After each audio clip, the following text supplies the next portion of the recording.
Allez, on est parti pour... Avec 0 point à l'entame de ce match de la deuxième journée des quarts de finale de la Ligue des champions de la CAF, les Rouges et Blancs de l'Étoile du Sahel de la Tunisie avaient de la pression sur leurs épaules.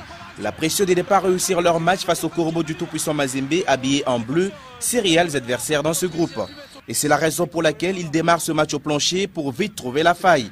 Les erreurs de placement des défenseurs anglais-bertois ont failli permettre aux hommes de l'Oftirim d'ouvrir vite le score. Avec l'absence de Léopold Bagnac, le duo Tchani Moukinaï et Miayo Kazembe a du mal en ces débuts de match à contenir les assauts tunisiens. Tchani Moukinaï est d'ailleurs averti dès la 4e minute après ses mauvais tacles.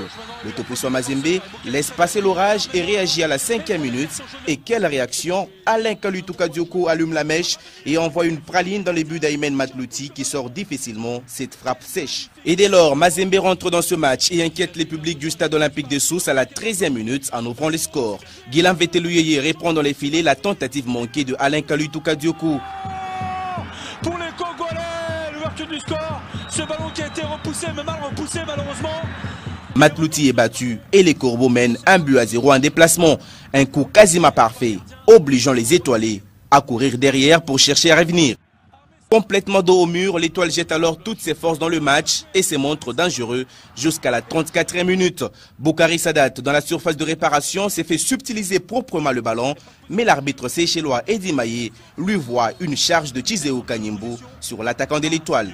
Il siffle un penalty transformé par le défenseur Amar Djemal qui prend à contre-pied Robert Kidiaba. C'est but remis sur les chemins une équipe de l'étoile qui était en déroute. Et puis avant la mi-temps, Guilain Veteluyeye d'une frappe du gauche oblige Aymen Matlouti à se déployer pour l'enrayer. Même chose une minute plus tard sur la frappe lointaine de Tizéo Kanyimbu, l'arrière latéral droit des Corbeaux. Le score ne changera pas. L'arbitre séchellois Eddy Maillé renvoie les deux équipes au vestiaire. À la reprise, c'est un autre match qui commence entre l'étoile et le tout-puissant Mazembe. Les Corbeaux reviennent de la plus belle des manières et se procurent des belles occasions. Mazembe reste dans une bonne dynamique. Alain Kalutu Kadioko d'un bon centre trouve Guilain Veteluyeye qui rate complètement sa reprise. Il a pris de son tibia. Patou Kabangou entre à son tour en scène.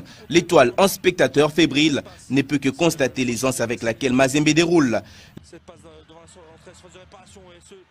L'étoile sportive Sahel réagit pour la première fois dans cette seconde période à la 62e minute. Tizéo Kanyimbu, déjà averti, tacle irrégulièrement Sassi, l'attaquant tunisien.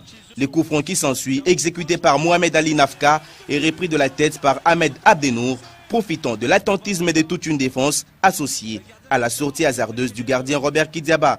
Les résultats, c'est les deuxièmes buts de l'étoile. Un but qui fait mal et qui arrive quasiment contre le cours du jeu. Mais le tout-puissant Mazembe a encore 25 minutes pour revenir et se donne à fond. Si bien que derrière, le gardien Robert Kidiaba sauve la baraque à 2 reprises, remportant à chaque fois son duel devant Boukari Sadat. D'abord à la 76e minute et ensuite à la 85e minute dans la même position. Robert Kidiaba aura fait montre sur ses 2 balles de break de beaucoup de sang-froid, digne d'un grand gardien expérimenté. Mazembe jette alors toutes ses forces dans la bataille, mais paye cache son manque de réalisme. Alors que les derniers instants de ce match étaient quasiment à leur avantage, les Anglais-Bertois ne parviendront pas à propulser le ballon au fond des filets, même sur cette ultime action nette de Kabango Moluta qui est anéantie par l'arrêt décisif d'Aymen Matlouti. Au vu de sa prestation, Mazembe ne méritait vraiment pas une défaite face à l'étoile, mais en football, seul le réalisme compte. Et voilà, fin du match et victoire de buts à 1 en faveur des Tunisiens qui ont